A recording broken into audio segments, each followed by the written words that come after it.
Retired अफसर ने खोली बीजेपी की पोल, खट्टर की खिंचाई, राव की बढ़ाई।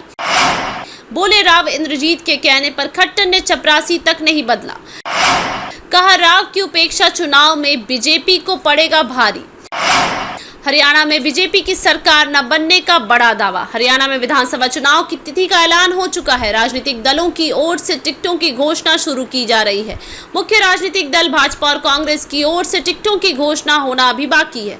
वहीं टिकट की आस लगाए बैठे नेताओं ने अपनी अपनी जोर आजमाइश तेज कर दी है। इसी बीच हरियाणा सरकार में 5 मुख्यमंत्री के साथ रहकर काम कर चुके लोक संपर्क विभाग के सेवानिवृत्त अधिकारी जेपी यादव ने एक सोशल मीडिया प्लेटफॉर्म पर हुई राजनीतिक चर्चा में पिछले 10 सालों से प्रदेश में सत्तारूढ़ बीजेपी सरकार की पोल खोल कर रख दी है और यह दावा करते देर नहीं लगाई कि हरियाणा में इस बार बीजेपी की सरकार किसी सूरत में नहीं बनेगी। इस चर्चा में जेपी यादव ने कहा कि केंद्रीय राज्य मंत्री राव इंद्रजीत सिंह दक्षिण हरियाणा के कद्दावर नेता हैं, जो इस क्षेत्र से लगातार 6 बार सांसद और 4 बार विधायक रह चुके हैं और हरियाणा की सरकार बनाने में दक्षिण हरियाणा खासकर राव इंद्रजीत सिंह का विशेष योगदान रहा है। लेकिन बीजेपी ने राव इंद्रजीत सिंह की लगातार उपेक्षा की है। बीजेपी ने राव इंद्रजीत सिंह को कैबिनेट मंत्री बनाने की बजाय MOS का झुंझुना पकड़ा दिया और लोग जानते तक नहीं कि राव के पास कौन सा पोर्टफोलियो है।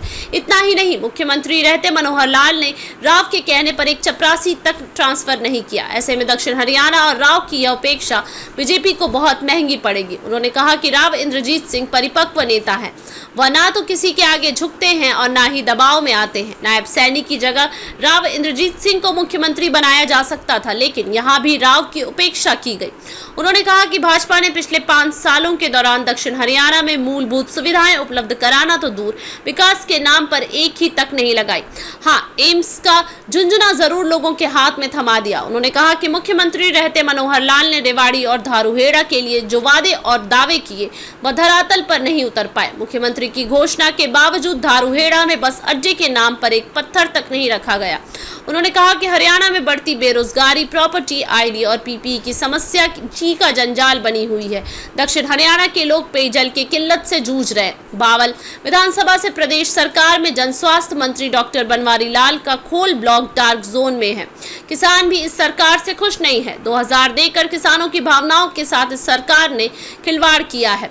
उन्होंने कहा कि बीजेपी जातिवाद के नाम पर खेल खेल रही है और डंडे के जोर पर राज करना चाहती है। लेकिन दक्षिण हरियाणा की जनता इस बार पूरी तरह बदलाव के मूड में है और बीजेपी के झांसे में आने वाला नहीं है। जनता अब बीजेपी का सुपड़ा साफ करके ही दम लेगी। उन्होंने कहा कि लोकसभा में मिले जनमत से अंदाजा लगाया जा सकता है कि हरियाणा में विधानसभा की क्या स्थिति रहने वाली है। ब्यूरो रिपोर्ट, बिंदास हरियाणा।